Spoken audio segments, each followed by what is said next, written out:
You know, it had been my goal in life to retire before you had to be able to use a computer to practice law.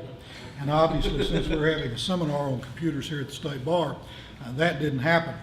As I told one seminar where I was speaking, I really am so old that I didn't understand what the real use of them was, except for the fact that for years I've been trying to figure out how to turn the pages of my newspaper at the seminar without creating too much disturbance. And now I know I can just read my iPad. But we have with us today a fellow who I first heard of on the Family Law CLE on the Seas, and Rick Storrs is with us, and I've been specifically instructed not to introduce him as Rick Star Wars, but it's Rick Storrs. I appreciate that. And he's the owner and lead trainer of Mac Instructor, which specializes in teaching individuals and small businesses across Alabama how to get the most out of their Apple technology. Prior to starting Mac Instructor 2 years ago, Rick spent 5 years working at Apple, both at the flagship store in Chicago, then in the store in Birmingham. His role at Apple was trainer of staff and customers, and he's probably seen nearly every question about the Mac, iPhone, and iPad that there is, although I'm quite confident that a group of lawyers can come up with some questions he's not heard before. After repeatedly being asked by people if he could just come home with them or come to the office with them, he decided to start his own business, Mac Instructor. He has a team of 3 former Apple employees that now serve over 200 households and small businesses in Birmingham. Whether it's organizing your photos, managing your documents on iPod, editing your next full-length feature film, or just finding the power button, and that's where you need to start with me this morning. Rick's your man. His personal background is he's married to Molly Jo, and they have 3 daughters. He's finishing his master's degree at Beeson Divinity School, and according to his bio here, if your Mac is possessed, he can exercise. Rick Storrs.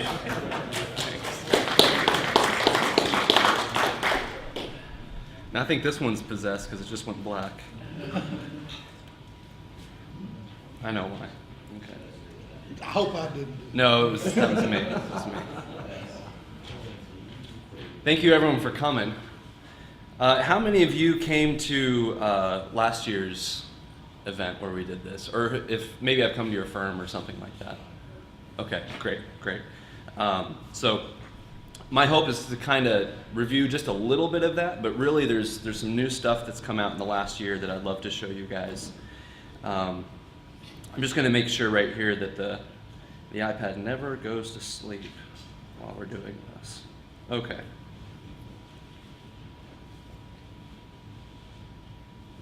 Great. So again, my name's Rick. Feel free to interrupt if ever I talk too slow, if I'm skipping something.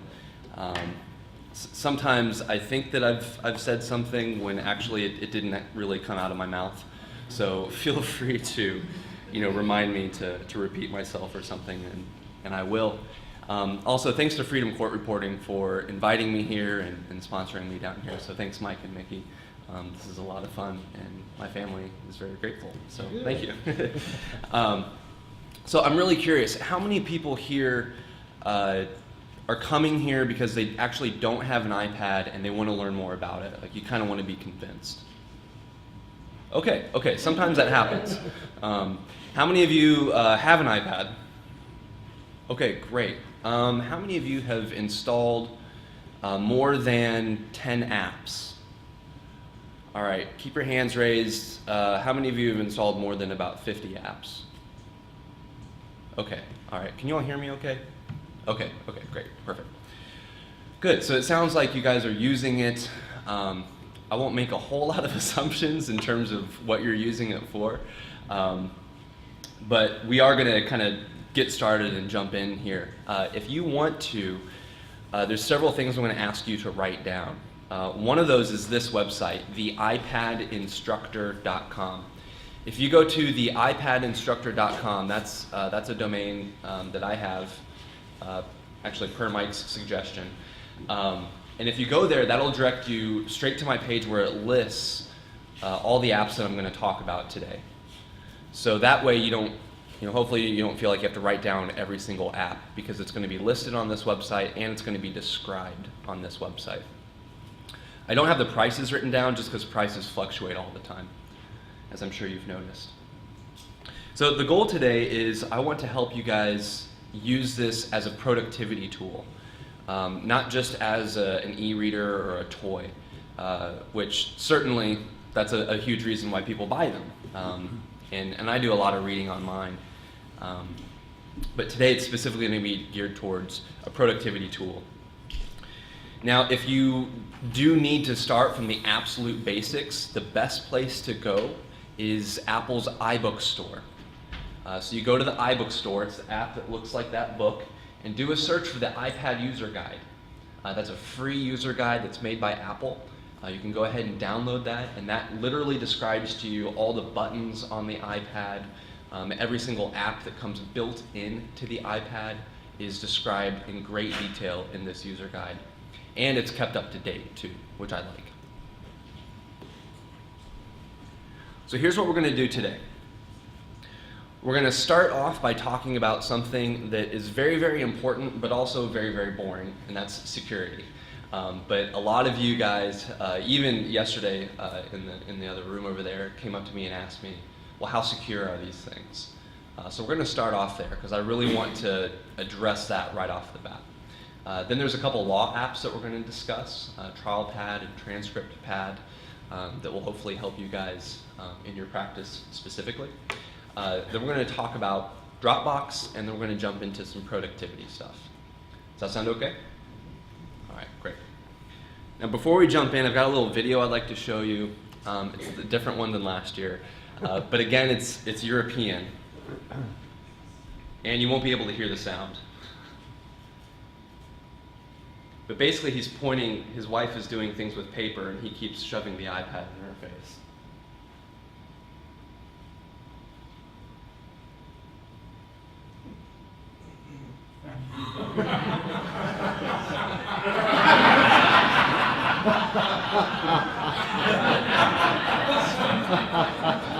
I think you can see why you didn't hear the audio.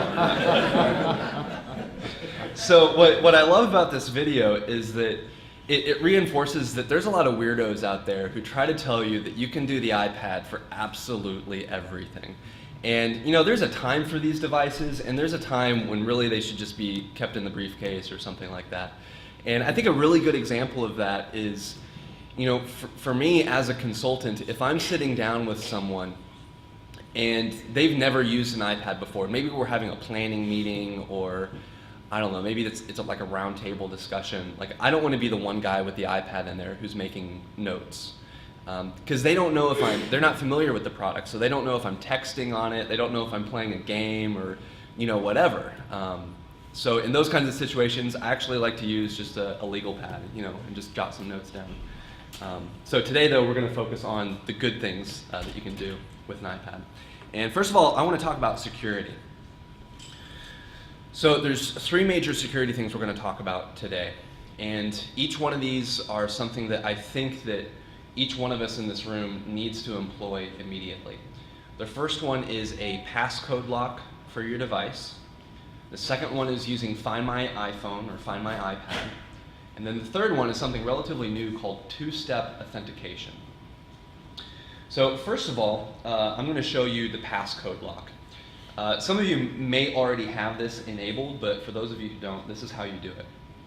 Now the passcode lock, what this means is that when you first turn on your device, it's going to ask you for a 4-digit passcode. So that if you accidentally leave it on a bench somewhere or in an office room, no one's going to be able to just pick up your iPad and start using it. They're going to have to know your 4-digit code. So to turn this on, we're going to go to the settings. And then notice I have General selected. Let me adjust the projector here. There we go. So you guys see General there on the side? And then I'm going to scroll down a little bit, and you'll see there's this triplet of options here. Auto lock, passcode lock, and then iPad cover lock. Now you can see I'm being very bad right now because I have my passcode lock turned off. That's atrocious. So I'm going to go to the passcode lock, and I'm going to go ahead and turn that on. So it's going to ask me, okay, so what do you want your 4-digit code to be? Very secure. 1, 2, 3, 4. Don't do that. The password is password. Okay, so now you can see that there's several options in here. So I could turn the passcode lock back off if I wanted to, or I could change it. But then do you see where it says require password or passcode? Right now it's set to immediately. So that means that if I lock the iPad by clicking the lock button on the side and then turn it back on, it's immediately going to ask me for that 4-digit passcode. Now personally, that's probably a little hypersensitive. That's pretty obnoxious. So instead, I'm going to go in there and maybe change it to 15 minutes. So this means that if I don't touch my iPad for longer than 15 minutes, then it's going to ask me for the passcode lock. And depending on how your level of security or what sort of sensitive information you have on your iPad, you might want to adjust that. I would recommend at least having it be an hour, just so that you have something on there. All right, so back to general passcode lock. Does anyone have any questions about the passcode lock? Okay. The next thing I want to discuss is Find My iPad. How many of you have had to use Find My iPad before? All right, there's a couple of hands. Yeah, these are really fun stories when you actually find the iPad. If you don't find it, then it's not a fun story, and I'm sorry to bring this back up to you. But Find My iPad, this is a feature of iCloud, so you need to have an iCloud account in order for this to work. And to turn it on, we're going to stay in the settings, but instead of general, I'm going to go down to iCloud. And you'll notice here that I have, down at the bottom, Find My iPad turned on. That's the first step. You have to make sure that it's turned on. If that switch is not turned on, then it's not going to work. The next thing that you need to do is on your other device, so your iPhone or your spouse's iPhone or iPad, you need to download an app called Find My Phone.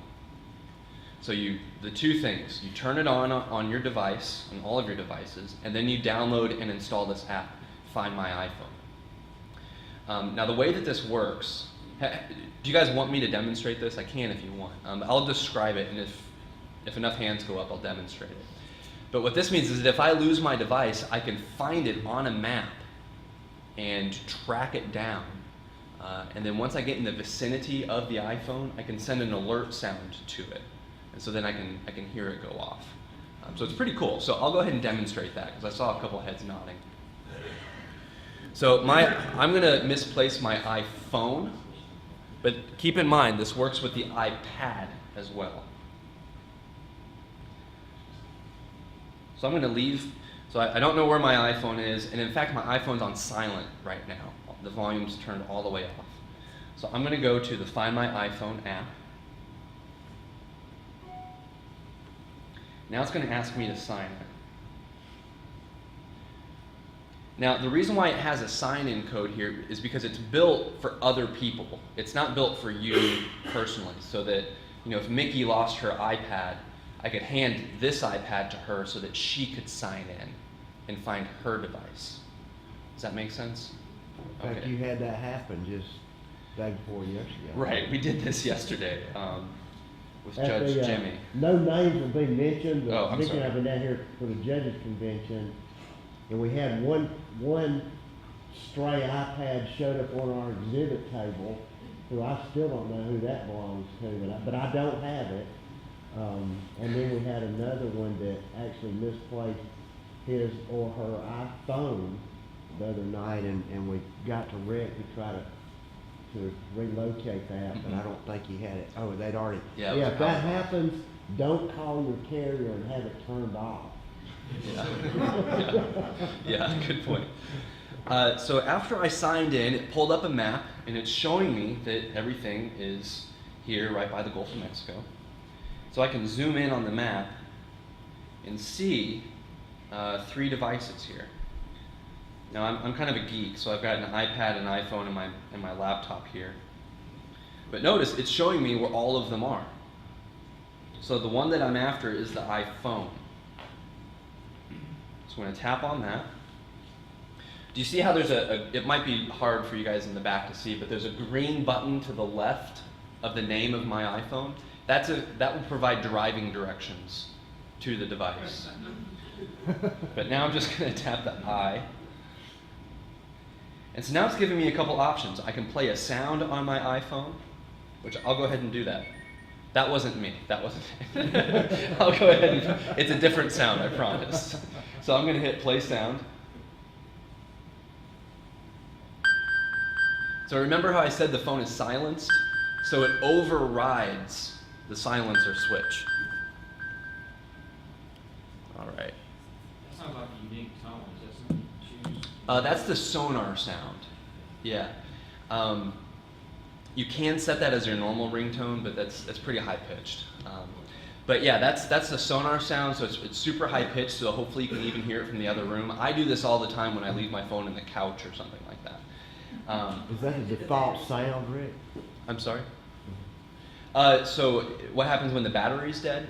So this will not work if the battery is dead or if it's lost internet connection, because it needs to be able to phone home for this to work. Now if I enter lost mode, that's the second option there. This is really cool. This locks the phone entirely so that even if someone knows your 4-digit passcode, they won't be able to get into it. So lost mode, what it first asks you for is another phone number. So this isn't your cell phone number. This would be the phone number of someone who you're with, so that if someone finds your phone, they can call that number. So I would put in, my spouse's number, hit next, and then you can put a little comment in there. If you find this phone, I'll buy you lunch, or give me back my phone, you jerk, I know where you are, something like that. And then hit done. And so now my phone is in lost mode. Yeah, so right now it says, on the actual front screen, it says, this phone is lost, please call me, and then it lists what would be my wife's phone number. And then it has a big green button that says call. So that's all it would be able to do. Now the third option that you see up there, I'm going to turn off lost mode. The third option up there is erase phone. So if you realize that you're not getting this phone back, then you kind of want to send a self-implosion signal to your phone. Now, once it's been erased, there's no hopes of you tracking it or anything like that. That's really a last resort. But if you're like me, you probably have a lot of your clients' information on that phone, maybe some important documents, or even just all the contact information of your friends and family. Now, that information by itself is something that I would be very uncomfortable with a stranger having. So I really think that this is important stuff. Another little side note too, if you ever need to go to the Apple store and have your phone swapped, after they swap it, they should erase it for you before they do that, like if they need to repair your phone or something like that. But if they forgot to do that, feel free to hop on to Find My iPhone and then erase your old phone, just to make sure that... That doesn't erase iTunes. No, good question. He said, does that erase iTunes? No, all of your information is still safe on iCloud. It only erases the device itself. Now, if you have any information that's not saved, either on your computer or on Dropbox or iCloud or Google Drive or Box.com or whatever, if you have any information that's unique to the iPhone, that will be lost. For example, any pictures that you've taken with it, those would be gone. Unless you've imported those pictures into your computer. Okay. So that's Find My iPhone. Now the third security feature I wanted to talk to you about is something called two-step authentication. Two-step. Two-step, it's a relatively new thing. How many people have heard of two-step authentication before? Okay, one hand, okay. So two-step authentication, it's exactly what it sounds. In order for you to sign in to a service, it requires 2 steps. The first step is your password. So you go to gmail.com, sign in with your password, and it takes you in. The second step is like a little 6-digit code that they text message to you. It's kind of like those bank keychains. You know, so for some of you who have very secure, you know, brokerage accounts or something like that, and they send you that little 6-digit keychain. So if you want to sign in, you have to enter in that code, and it changes every 60 seconds. It's the same idea. So the definition that I came up with is two-step authentication requires another code which is in addition to your password when logging into a service from another device or another app. Now here's a list of services that currently support two-step authentication. Apple, Google, Dropbox, Box.com, and Evernote. All of these support two-step. It's a really important thing, and especially when you start talking about all these cloud services that are out there, because that's usually the first question, which is also why I wanted to address it right off the bat, is, okay, Rick, so you're recommending me to use some sort of cloud service. How safe is that? Well, with two-step authentication turned on, it's super safe. So here's how it works. If you want to set this up, I strongly suggest to do a Google search for the name of the service that you use, you know, one of these, let's say Dropbox, for example. So do a Google search for Dropbox, and then two-step. And then that top hit is going to be instructions on how to set it up for your service. Now what they do is they usually send you a text message to your phone, and it doesn't have to be an iPhone. It can be a normal flip phone if you want. Any phone that supports text messages. And so they authenticate that you're the owner of that phone, and then from that point on, whenever you sign in a new device to your Dropbox account, they're going to send you a text message with a 6-digit code, and you have to enter in that correctly on the website. Now what that means is that if you lose your phone, well then you're going to have to contact Dropbox and go through all the steps of turning off two-step, and you know, so it adds an extra layer of obnoxiousness, but that's the point, is that it's making it more secure. Any questions about, yes? That's 6-digit code stay. Change. No, that 6-digit code changes every 60 seconds. That makes sense. That means that when they text it to you, you have 60 seconds to enter it into the website. And you got to go through this every time you want to use your iPhone? Not every time you use your iPhone, every time you set up a new device. So if you buy a new iPhone, yeah. Or if you go to another computer that's not your own, like a hotel computer, and you try to sign into your Dropbox account just using their web browser, they're going to text you the code. Now for me, you know, these are my 3 devices. I never get prompted for two-step on my own personal devices. It's if I want to use something new. Great question. Dropbox is iCloud and the cloud, is that? Dropbox is a cloud service, but they're not owned by Apple. They are their own company. Yeah. You know, the Bar Association is giving an opinion about using the cloud. Mm-hmm. Are you familiar with that, and how does that fit to, A little bit, yeah. you know, we're obligated to know that thing really works. Mm-hmm. Can you tell us that complies with that opinion? I can neither confirm nor deny it. Yeah. How do you go about No. finding that out? Right. A lot of firms that I work with, and I'm really glad you brought this up because I'm sure everyone in here is thinking that. A lot of firms that I work with use Box.com instead of Dropbox. But I would try to see if the Bar Association has revised their opinion of that, because two-step authentication for Dropbox is pretty new. And so I think that opinion was published before two-step came out. I don't believe that opinion gave any specific yes or no as to any one of these, it just said. Oh, okay, okay. A lawyer is obligated to know that that is Mhm. secure. Right. So how does Right, a and I'm lawyer saying decide- if you have two-step authentication turned on, that's extremely secure. But I don't want to speak for, like, I can't legally be responsible for that stuff, you know? I just asking how we know that that's secure. I would confirm it with your IT department at your firm. Yeah, but from firms that I've worked with in the past, will use box.com. So that's probably, if I would confirm it with each of your IT departments.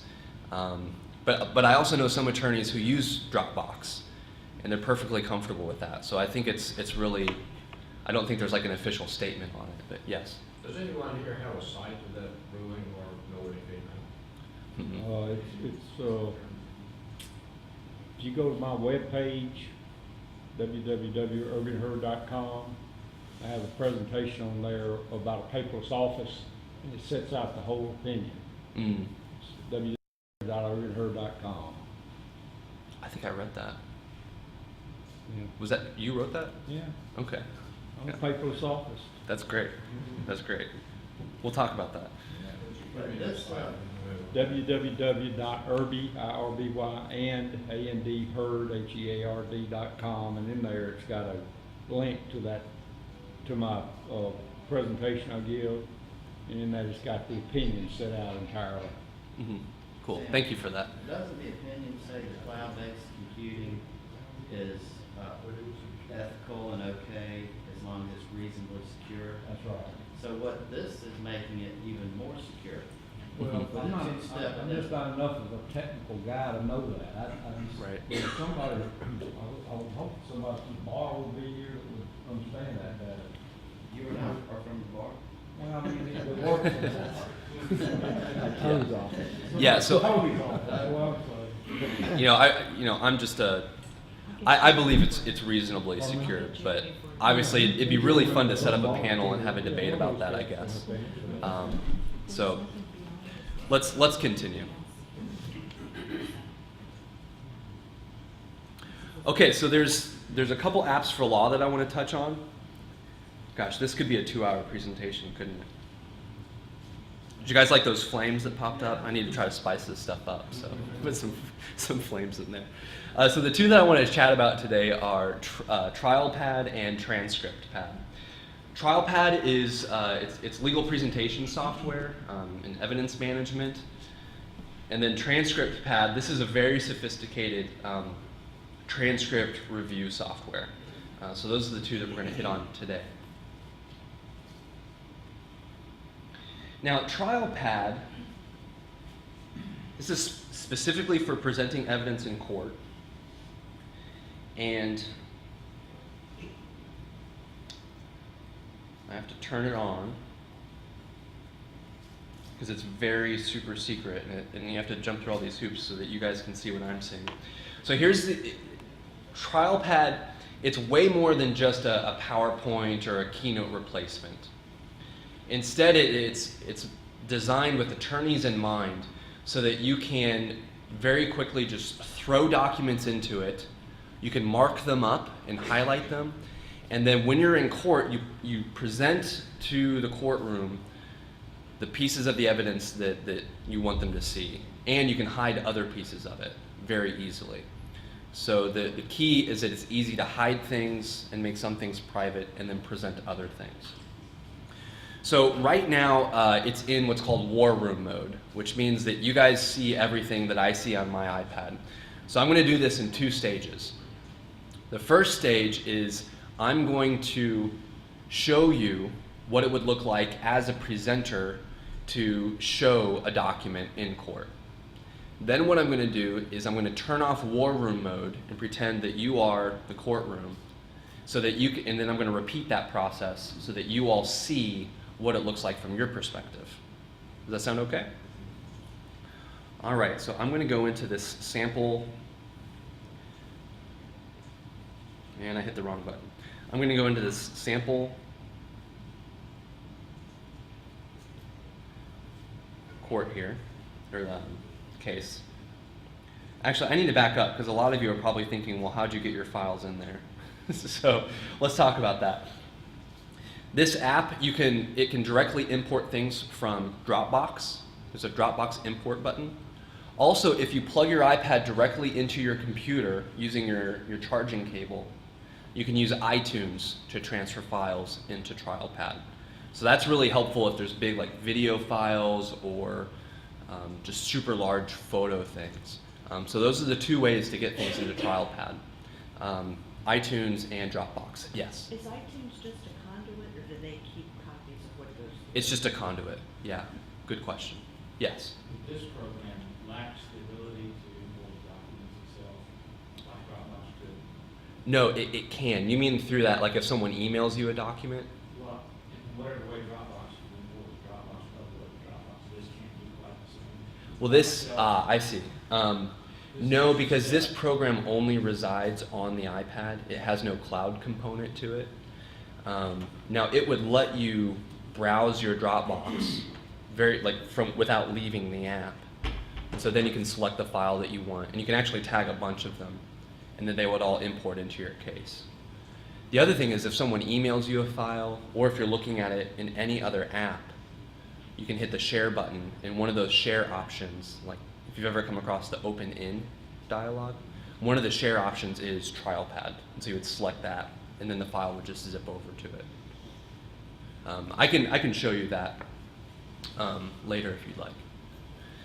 So what I'm going to do, we're going to assume that all the files are already imported into my case. So I'm going to go in here.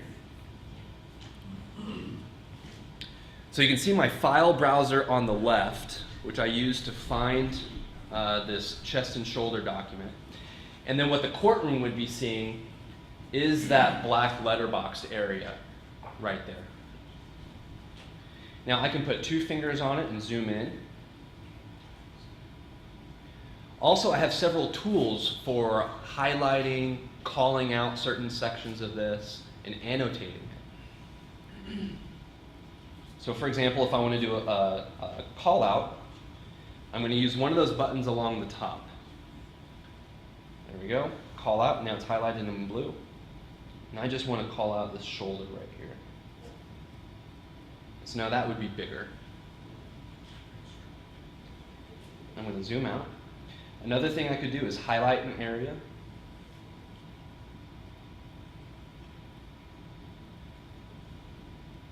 Oops. Or I can use the pen tool and just doodle if I wanted to.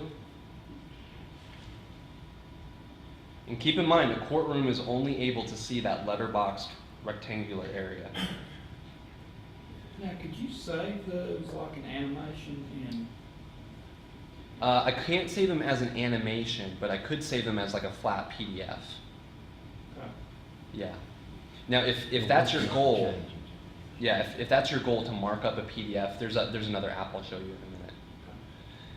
Now, if I wanted to white out an area, so say for example there were some names on this document that I didn't want the courtroom to see, I could white those out. And then the last tool that's up here is like a laser pointer tool. So I can hold down my finger and then just use my finger as a laser pointer.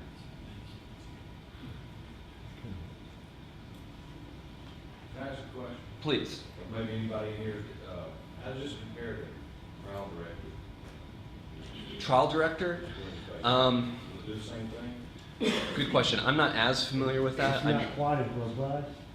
Well, sometimes that's got too much. Yeah, This yeah. is a very easy, simple version I believe Trial Director, and anyone please correct me if I'm wrong, but I believe that Trial Director, it's a free app, but it assumes that you have a PC component to it.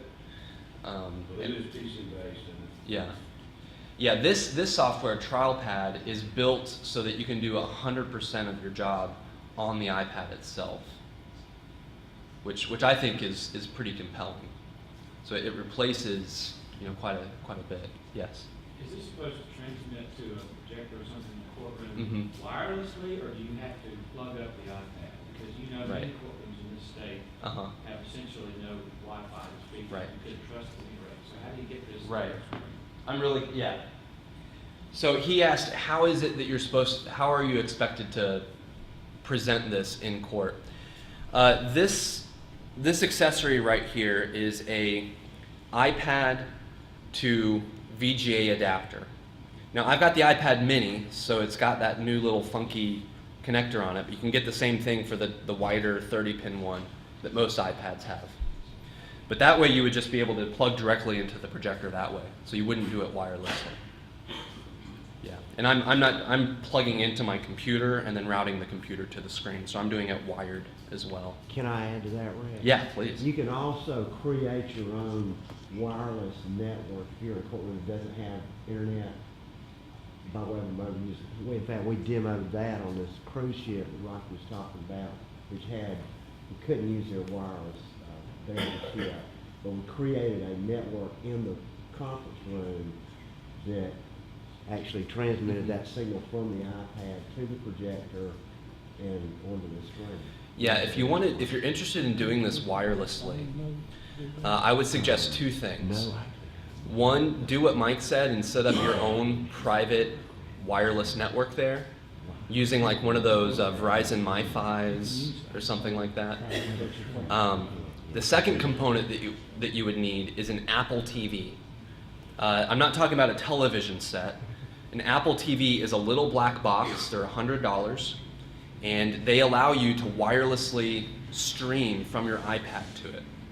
So you'd set up the wireless network using that MiFi, and then join to the network both the Apple TV and your iPad so that they can see each other.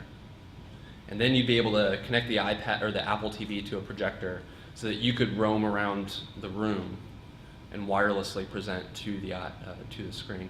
The other nice thing about that too is, for example, here, this VGA cable at this projector, I think it's only like 6 feet long or something, which honestly isn't very long. So if this was a situation where I wanted to be able to walk around and maybe field questions or something, I'm literally tethered to the projector.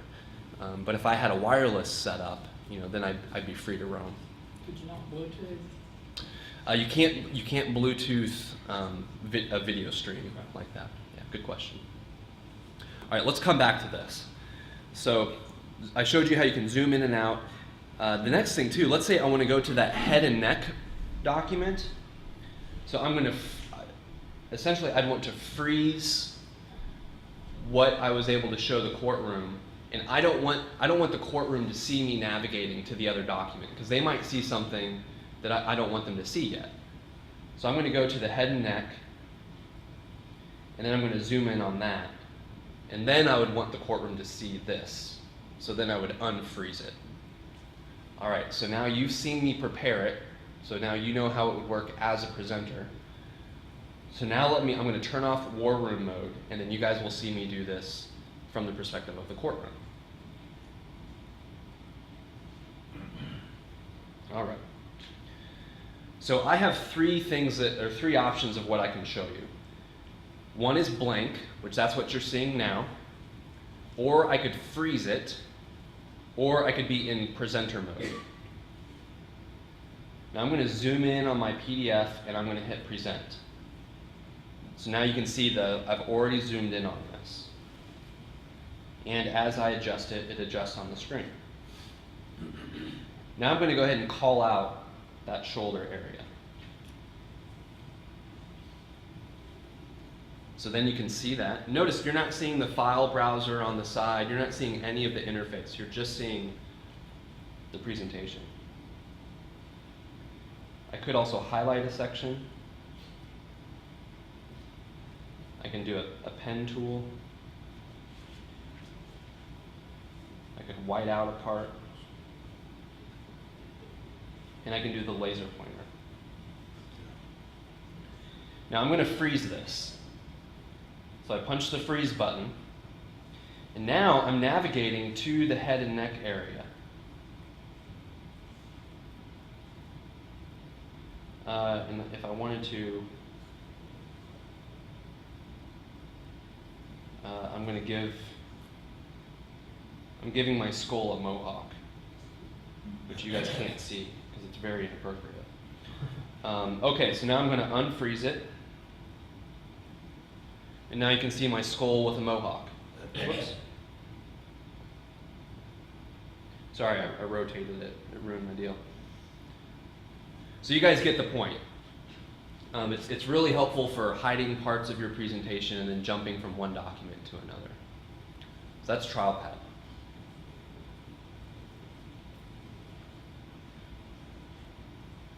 All right. Now notice when I leave TrialPad, it then just goes to my normal screen so that someone could see that. So now let's go to TranscriptPad. Now TranscriptPad, you're able to set up multiple cases. And because TrialPad, the app that I just showed you, it's made by the same company, and they actually have their welcome screen look identical to this. But because it's presentation software, they hide that. But what I wanted to point out to you on this screen is at the bottom, there's this Dropbox button.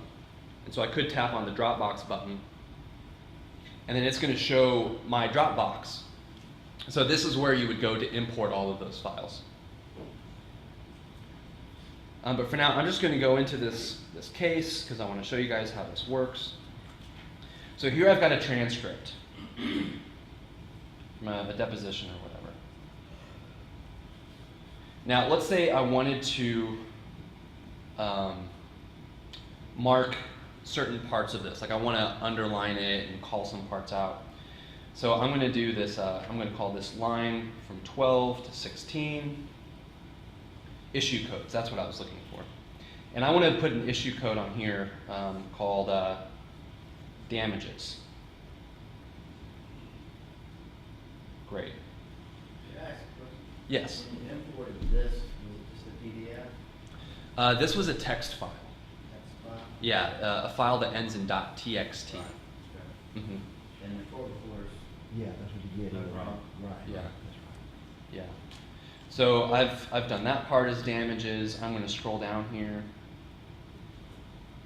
and I'm going to do a new issue code here. We'll do liability. Then I'm going to scroll down a little bit, and I'll mark from 16 to 22 here. I'm going to do that one damages as well.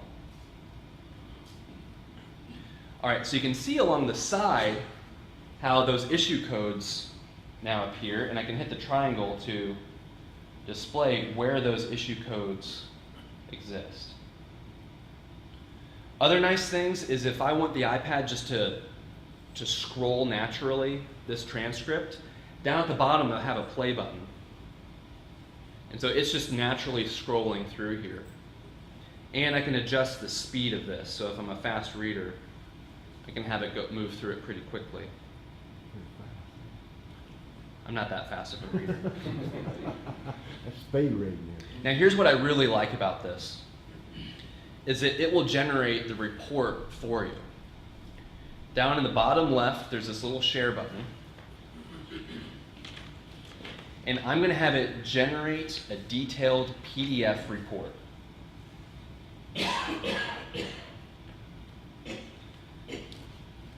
And so now it's done that. I've got the case at the top, the deponent, the date of it, but then it blocks off for me. So here's the first issue code, damages, and it says what lines those are from, what lines are included there. And then below it I've got liability. And so now if I wanted to, I could email this document to any one of my staff.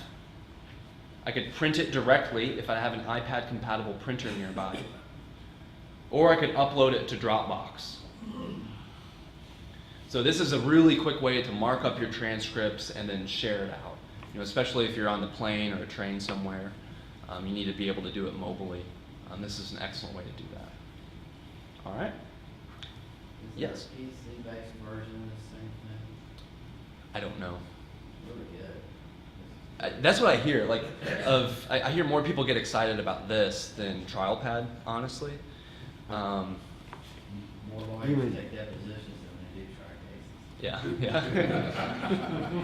Yes, David. So if if your office has its files in the cloud, Mhm. can you access those files that way directly rather than having to place them in Dropbox? Well, it depends which cloud service you're using, because there's a slew of cloud services out there. There's Box.com, Dropbox, Evernote, iCloud from Apple.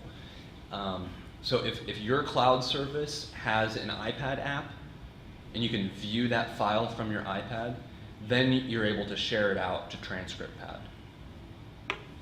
Yeah, the iPad. Let's pause for a second. The iPad itself is such a weird animal because it's more close to an iPhone than a laptop. And I think that there's a huge misconception out there that people, they buy an iPad and they think, great, this is it. I don't have to use my laptop anymore. And unless all you do is send like maybe 2 emails a day, then you might be able to get by with that. But for me, the iPad is really just a mobile device where I can get quick fixes done. Now, professional software like this allow me to do some pretty impressive things. This gentleman just said that this is actually superior than what he's seen on a PC. So that's pretty remarkable that you can do stuff like that. And there's some things that I actually prefer the iPad for. But on the whole, I would say that these are just for mobile fixes. So, gosh, what got me on that tangent? That's one of my soapbox issues, because I see so many people buy an iPad expecting it to replace a full-on PC computer. And really it's your motorcycle. It's the way that you get around quickly, but you're not going to move your house with a motorcycle. You're going to need your pickup truck for that. Be a slow move. Yeah, it'd be a very slow move. Gosh, what got me on that? I asked about files. The cloud. Oh. Yeah, the cloud. Yeah, so you would need to move things over to the cloud service so that you could see it on the iPad.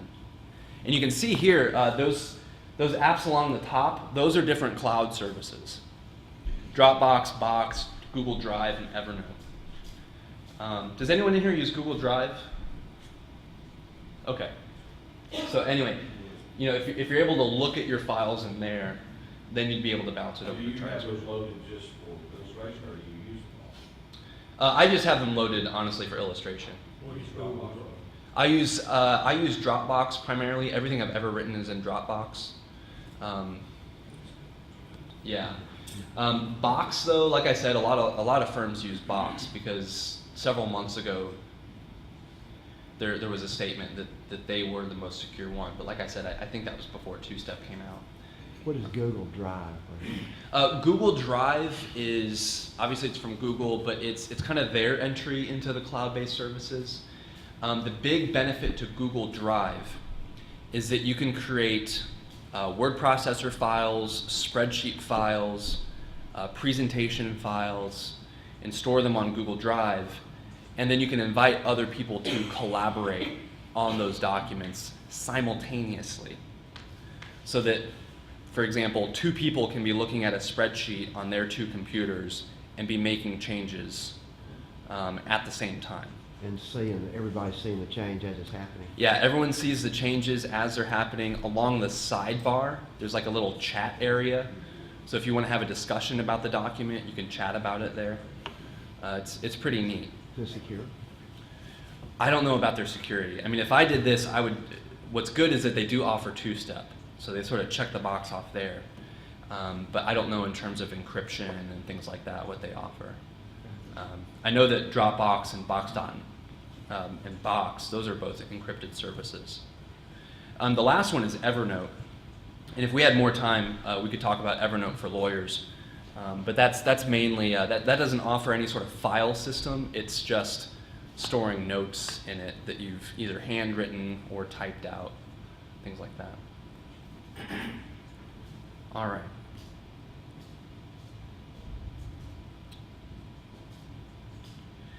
So,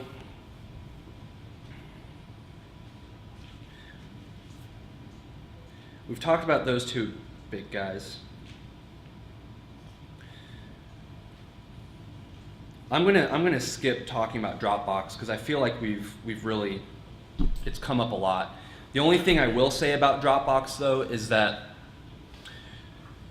it's a free service. You can sign up at Dropbox.com, and they give you 2 gigabytes of online storage. Now, if you have a buddy who has Dropbox and they refer you, then both of you get a little boost in your Dropbox storage. But I'm just going to leave it at that for now. I think Google Drive offers double or triple that. Yeah, Google Drive gives you a lot more storage. I don't know if it's as versatile and well supported in third-party apps. It's getting there. But it just seems as if Dropbox has a more healthy ecosystem. All right, so there's a couple productivity apps that I'd love to show you. One of them is going to be an app called PDF Expert. Now, PDF Expert, this app, there's several things that I love about PDF Expert. One of them is that it integrates with a plethora of cloud services so that it can import your files from cloud services very, very easily. In fact, so this is PDF Expert. If I go to Network and hit Add, this is where I see a list of all those cloud services. So you'll see some of my favorites up there. Dropbox, Google Drive, Box.com is up there. Office 365, if any of you are using that. But then also it has private FTP servers. So if your office has their own server, their own cloud service, this could directly tie into it as well. Now, if you don't have any cloud services, or if all this conversation about cloud services is sort of over your head, also know that PDF Expert, if somebody emails you a PDF, you can just choose to open it in PDF Expert on your iPad, which is probably the easiest way.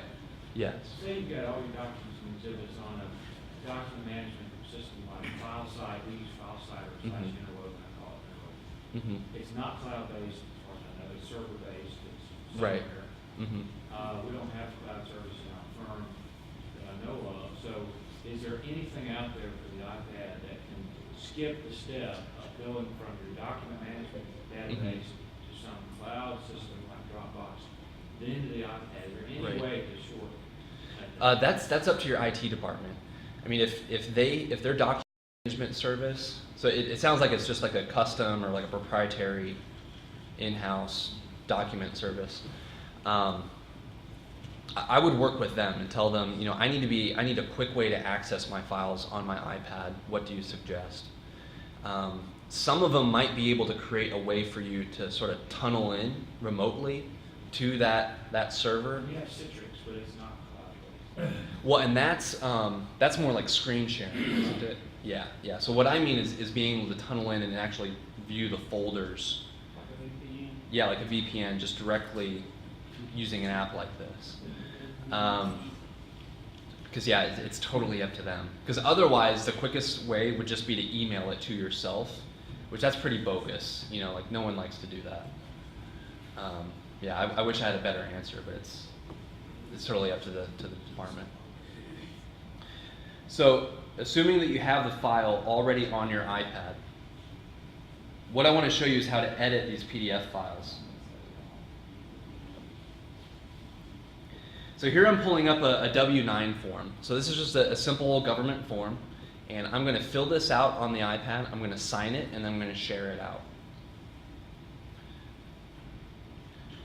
Now, PDF Expert is smart enough to see that this is a form, and so it's highlighting in blue the areas that I can type directly into. Also, it recognizes checkboxes. Now, this is kind of like Adobe Acrobat Reader, but for the iPad. It's called PDF Expert. And here's what I really like. I have a lot of really fun like annotation tools here. So for example, I've got a highlight tool.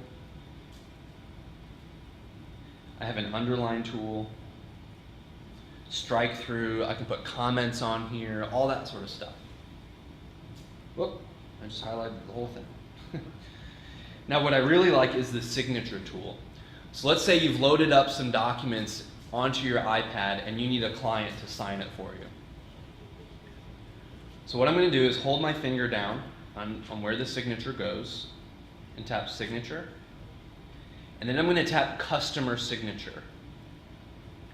The reason why is because it's going to pull up a blank screen here and prompt for the signature. So then I hit done. So now I've got this signature that I can drag around and line up real nicely straight into the document. So now let's say I need to send this back home. How do you get that secure so that somebody can't copy it? Yeah, you copy and paste it. That's no different than just someone picking up a pen and signing up a piece of paper. Yep. I guess he's asking, is that stored? This is stored only locally on the iPad itself. This isn't, like right now, this is only on here. If you send it to somebody, can they block and copy that and put it in another document? Not if I send it flat, because it's a PDF. Yeah. So, and I'll show you how to do that. So now I'm going to send this back to my office. I'm going to hit the share button on the top, send by email. Now here are my options. The two top ones are the ones I'm going to talk about, document or a flattened copy. If I send this PDF out as a document, what that means is that the recipient is able to move things around. They could delete something that I added, whatever. They can make changes to it. If I send it as a flattened copy, then the recipient will not be able to make changes to it, unless they have some really expensive, sophisticated software. So the flattened copy, that's what most people use when they send out these PDFs. So I'm going to choose that. And now any computer made in the last 20 years is able to open up this PDF file. And I can just sign that out. There you go, Mike. So I could then send this out in an email. I heard a story of someone who they were selling their house, and it was just one of those situations where they needed to give a signed copy of whatever to the realtor within 24 hours. Well, they were on a road trip and had, they weren't near their computer, but the realtor emailed the document. He signed it using PDF Expert and then just emailed it back. So I mean, that's what I'm talking about in terms of using the iPad for these quick fixes. It's really, really cool. It avoids the print out, sign, scan back. Yeah, there's nothing you have to print out.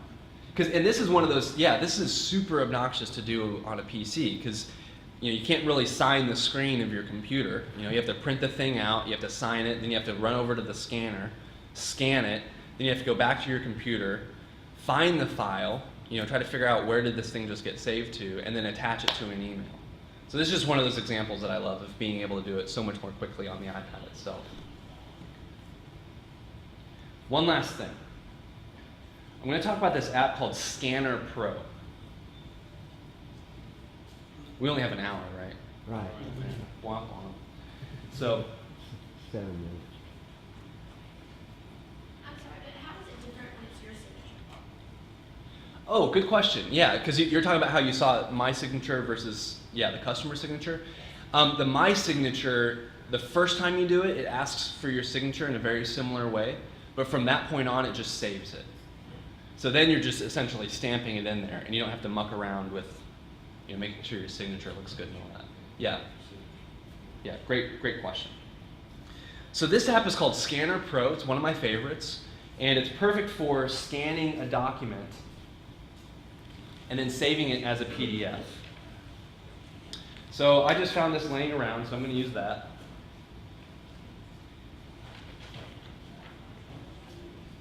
Thanks, guys.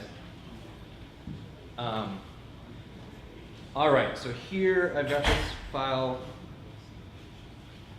And notice it's trying to guess where the edges of the document are. Now this is a little weird because it's white on white, so it's going to have a very difficult time doing that. But I'm going to go ahead and take a picture of this.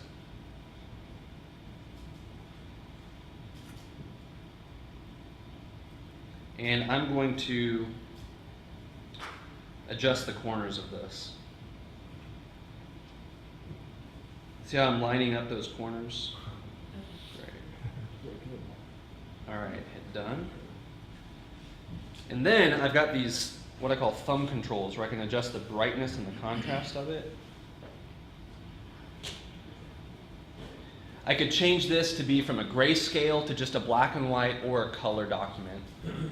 I can also choose to save this either as a PDF or a JPEG.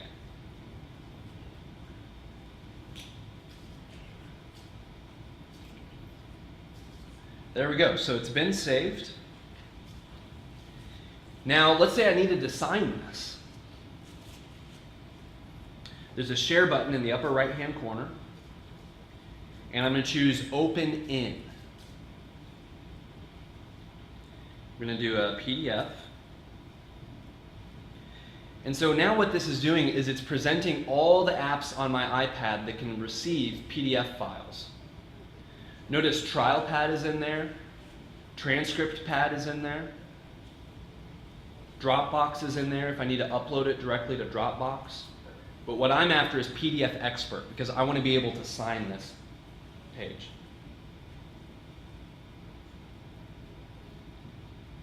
So now it bounces me over to PDF Expert, and now I see a PDF of that document that I just took a picture of. So I'm going to tap somewhere, choose Signature. This time we'll do my signature, and since this is the first time I've done it on this iPad, it's going to ask me for that. So there it is. So I took a picture of a document, I signed it, and then if I wanted to, I could email it back to the office. And that's something that people do pretty often, right? All right, so we're over time. That's called Scanner Pro. I'm going to be over by the Freedom Court Reporting booth all day, so if you guys have questions, I would love to chat it up with you. If you want to get a hold of me afterwards, here's my contact information. My business is called Mac Instructor. If you just do a Google search for Mac Instructor, it's the top hit. Or you can go to macinstructor.co and get a hold of me there. But thank you, everybody.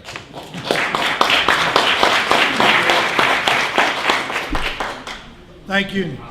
We've got a 15-minute break now, but he did a great job. It's always an indication when there's more people in the room at the end than there were at the beginning. It's usually the other way around. Thank you very much.